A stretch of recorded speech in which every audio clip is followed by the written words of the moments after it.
Hi అండి, welcome to my channel చిన్నుతో chit chat. ఈరోజు చికెన్ దమ్ బిర్యానీ ఎలా చేసుకోవాలో చూసేద్దాం.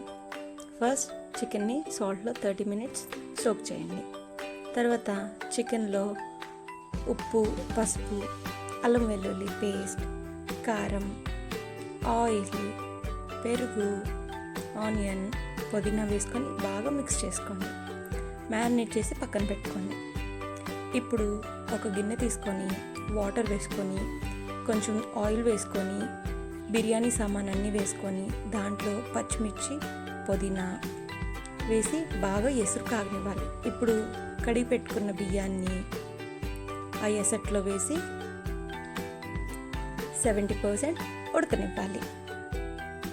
కలుపుతూ ఉంటే అన్నం విరిగిపోకుండా ఉంటుంది. ఒకసారి కలపండి. ఇప్పుడు ఒక మందపాటి గిన్నె తీసుకొని ఆ గిన్నెలో మ్యారినేట్ చేసిన చికెన్ వేసుకోండి. ఇప్పుడు ఆ చికెన్పై ఈ ఎసురు కాగేటప్పుడు ఒక గుంటతోటి వాటర్ తీసుకొని దాని మీద స్ప్లిట్ చేయండి. ఇలా స్ప్లిట్ చేయటం వల్ల చికెన్ అడుగంటకుండా చక్కగా ఉడకదు అనే ప్రాబ్లం లేకుండా ఉంటుంది. ఇప్పుడు మ్యారినేట్ చేసిన చికెన్పై 70% 75% ఉడికిన రైస్ని లేయర్స్గా వేయండి. ఇప్పుడు పుదీనా, ఫ్రైడ్ ఆనియన్ తోటి పైన గార్నిష్ చేసుకోండి. మీకు ఇష్టం ఉంటే ఫుడ్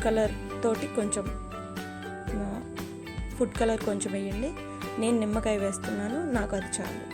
ఇప్పుడు స్టవ్ వెలిగించుకొని ఈ మ్యారినేట్ చేసిన చికెన్, ఉడికిన రైస్ మొత్తం అన్నీ సెట్ చేసేసుకొని మూత పెట్టేసుకోండి. ఈ రైస్ అండ్ చికెన్ ఉడకటానికి దాదాపు 25 minutes or 20 minutes మాత్రమే పడుతుంది.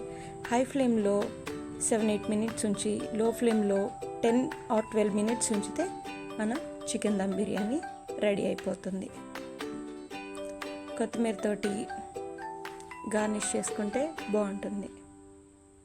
ఇప్పుడు ఒక ప్లేట్ తీసుకొని దాంట్లోకి మొత్తం బిర్యానీకి కిందకి మీదకి కలుపుకుంటే చక్కగా ఈవెన్గా స్ప్రెడ్ అవుతుంది. అండ్ ఆ మసాలా అంతా స్ప్రెడ్ అవుతుంది, చక్కగా రైస్కి పట్టు ఉంటుంది.